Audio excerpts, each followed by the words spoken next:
అధిక బరువు అనేక సమస్యలకు కారణం. సాహితీ యోగా ఆన్లైన్ క్లాసులో జాయిన్ అవ్వండి.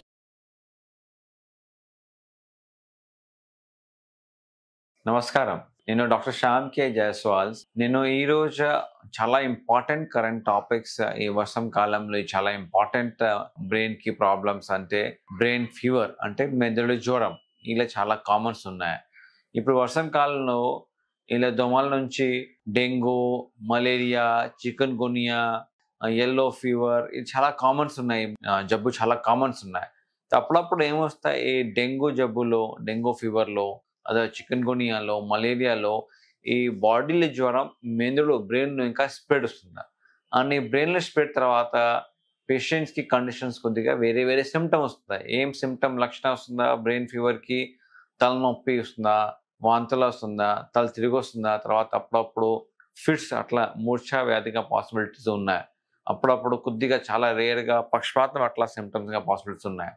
ఎనీ పర్సన్స్ అలా బ్రెయిన్ ఫీవర్లో ఉన్న డెంగ్యూ ఫీవర్స్ ఉన్నాయి, మలేరియా ఉన్నాయి, వైరల్ ఫీవర్స్ ఉన్నాయి.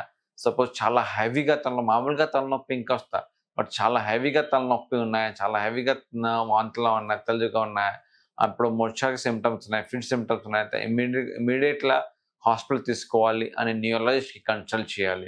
అలా డయాగ్నోస్ చేస్తా ఇలా బ్రెయిన్ ఫీవర్కి ఇలా వైరల్ ఎన్కెఫలైటిస్ అని మెంటల్ అట్లా డయాగ్నోస్ చేస్తా.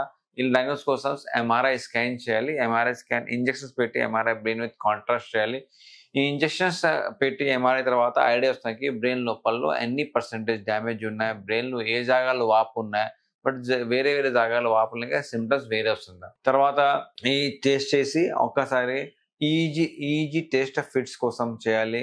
అని తర్వాత సిఎస్ఎఫ్ టెస్ట్ చాలా ఇంపార్టెంట్. ఇలా నడుము నుంచి కొద్దిగా నీరు తీసిన తర్వాత ఈ నీరు పరీక్ష కోసం పంపించేస్తారు. ఇలా నీరు పరీక్ష ఇలా నడుము నుంచి నీరు పరీక్ష చాలా కామన్, చాలా పెద్ద ప్రాసెస్ లేవు.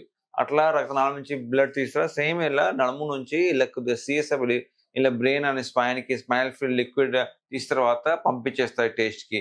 ఈ టెస్ట్ ద్వారా ఐడియా వస్తుందాకి ఇలా అట్లా బ్యాక్టీరియా ఇన్ఫెక్షన్స్ ఉన్నాయి, వైరస్ ఇన్ఫెక్షన్ ఉన్నాయి, ఫంగల్ ఇన్ఫెక్షన్ ఉన్నాయి, టీబీ ఇన్ఫెక్షన్ ఐడియా వస్తుంది. దానికోసం ఈ నడుముకి అలా ఫ్లూయిడ్ తీసి స్పైనల్ ఫ్లూయిడ్ టెస్ట్ చాలా కంపల్సరీ ఉన్నాయి. అని దాని తర్వాత ఇలా ఇన్ఫెక్షన్ ప్రకారంకి ఇలా virus infection, bacteria infection, TB infection దానికి ట్రీట్మెంట్ స్టార్ట్ చేయాలి. యాంటీబయాటిక్స్ ఈ antibiotic course minimum 10 to 14 days injection తీసుకోవాలి. అని దానిపైన వాప్ కోసం కొద్దిగా ఇంజెక్షన్స్ వస్తుందా, ఈ వాప్కి ఇంజెక్షన్ తీసుకోవాలి, ఫిట్స్కి ఇంజెక్షన్ తీసుకోవాలి.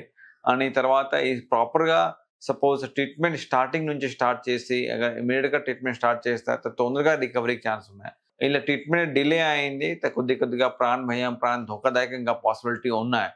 ఇలా ఎన్ని పర్సన్స్కి ఇలా వైరల్ ఫీవర్కి వర్షం కాలంలో మీరు ఈ సిమ్టమ్స్ ఉన్నాయి, చాలా హెవీగా తలనొప్పి ఉన్నాయి, తర్వాత వాంతులు ఉన్నాయి, తలదిగా ఉన్నాయి, అని ఫిట్స్కి మూర్ఛా సిమ్టమ్స్ ఉన్నాయి, పక్షవాతం ఉన్నాయి, ఇమీడియట్గా స్కాన్ చేసి సిఎస్ఎఫ్ టెస్ట్ చేసి స్వైన్ ఫ్లూ టెస్ట్ చేసి ప్రాపర్గా యాంటీబయాటిక్ స్టార్ట్ చేయాలి. అని పేషెంట్కి ఫాలోఅప్ తీసుకోవాలి. మోస్ట్లీ సపోజ్ ట్రీట్మెంట్ తీసుకున్న తర్వాత ఆల్మోస్ట్ 90-95% రికవరీ ఛాన్స్ ఉన్నాయి. ఓన్లీ కాంప్లికేషన్ ఎట్లా వస్తుందో, డిలే ఎట్లా వస్తుందాకి చాలా డిలే అయింది ట్రీట్మెంట్ చేశారు, ట్రీట్మెంట్కి డయాగ్నోస్ చేయలేదండి, డిలే అయింది ట్రీట్మెంట్కి చాలా హెవీగా ఇన్ఫెక్షన్స్ ఉన్నాయి. కొద్దిగా ఈ చిన్న వయలు అని పెద్ద వయలు చిన్న స్మాల్ ఏజ్ చిల్డ్రన్స్కి అని కొద్దిగా ఎల్డర్లీ ఏజ్కి కొద్దిగా కాంప్లికేషన్ కొద్దిగా అవుట్కమ్ కొద్దిగా ఛాన్సెస్ తక్కువ ఉంది. బట్ అడల్ట్ ఏజ్లో ప్రాపర్గా ట్రీట్మెంట్ తీసుకోవాలి. డెఫినెట్లీ ట్రీట్మెంట్స్ నుంచి మంచి బాగా వస్తుంది. ఇమీడియట్గా ఇలా ఈ డెంగ్యూ టెస్ట్ చేయాలి, చికెన్ గునియా టెస్ట్, మలేరియా టెస్ట్ అని వేరే వేరేగా స్క్రఫ్ టైఫస్ ఉన్నాయి, చికా వైరస్ ఎట్లా ఉన్నాయి, ఇలా ఇంకా టెస్ట్ చేసి ఎల్లో ఫీవర్ టెస్ట్ చేసి ఇంకా ఐడియా వస్తుంది ట్రీట్మెంట్ ఎట్లా ఉంది అని ట్రీట్మెంట్ చేసి కొద్దిగా రికవరీ ఛాన్సెస్ ఉన్నాయి. ఎనీ టైం ఇలా వైరల్ ఫీవర్కి జ్వరం అయింది ప్రాపర్గా ఎక్కువగా నీరు తాగాలి కంపల్సరీ. 2 to 3 liters నీరు తాగుతాయి. ఇలా వైరల్ ఫీవర్లో మొత్తం బాడీ పెయిన్ వస్తుంది. ఆ నీరు తాగిన తర్వాత ఇలా బాడీకి వాప్ కొద్దిగా సెట్ వస్తుంది. ఇలా టెస్ట్ చేయాలి. తర్వాత ఇలా వైరల్ ఇన్ఫెక్షన్ అప్పుడప్పుడు కొద్దిగా కిడ్నీకి ఎఫెక్ట్ ఛాన్స్ ఉన్నాయి, లివర్కి ఎఫెక్ట్ ఛాన్స్ ఉన్నాయి, అప్పుడప్పుడు బ్లీడింగ్ వస్తుంది. ఇలా కంపల్సరీ చూడాలి. అప్పుడు ఇలా కాంప్లికేషన్లో బ్రెయిన్ ఇన్ఫెక్షన్ తర్వాత ఇలా డెంగ్యూ ఫీవర్లో ప్లేటెడ్ కౌంట్ అయిన తర్వాత బ్రెయిన్ లోపల కొద్దిగా పేషెంట్స్కి చాలా రేర్గా ఇలా బ్లీడింగ్ ఇంకా బ్రెయిన్ హ్యామరేజ్ ఇంకా బ్లీడింగ్ ఛాన్సెస్ ఉన్నాయి. బట్ ప్రాపర్గా ప్లేట్లెట్ ఇన్ఫ్యూజ్ చేసిన తర్వాత ఇలా కొద్దిగా రికవరీ ఛాన్సెస్ కంపల్సరీ ఉన్నాయి. ఇలా ప్రాపర్ ట్రీట్మెంట్ చాలా ఇంపార్టెంట్. ఇక్కడ క్రిటికల్ కేర్కి ఫెసిలిటీస్ ఉన్నాయి, ఇక్కడ స్కానింగ్ ఫెసిలిటీ ఉన్నాయి, నెమోటేషన్ వచ్చి ఉన్నాయి. ఇక్కడ జాగాలో పేషెంట్ని తీసుకోవాలి. సో దట్ ఈ పేషెంట్స్కి మంచిగా కేర్ వస్తుందా, మంచిగా treatment, critical care treatment compulsory. Critical care facilities మంచి critical specialist, neurologist, radiologist compulsory ఇలా హాస్పిటల్ తీసుకుని అటాచ్ చేయాలి. నమస్కారం.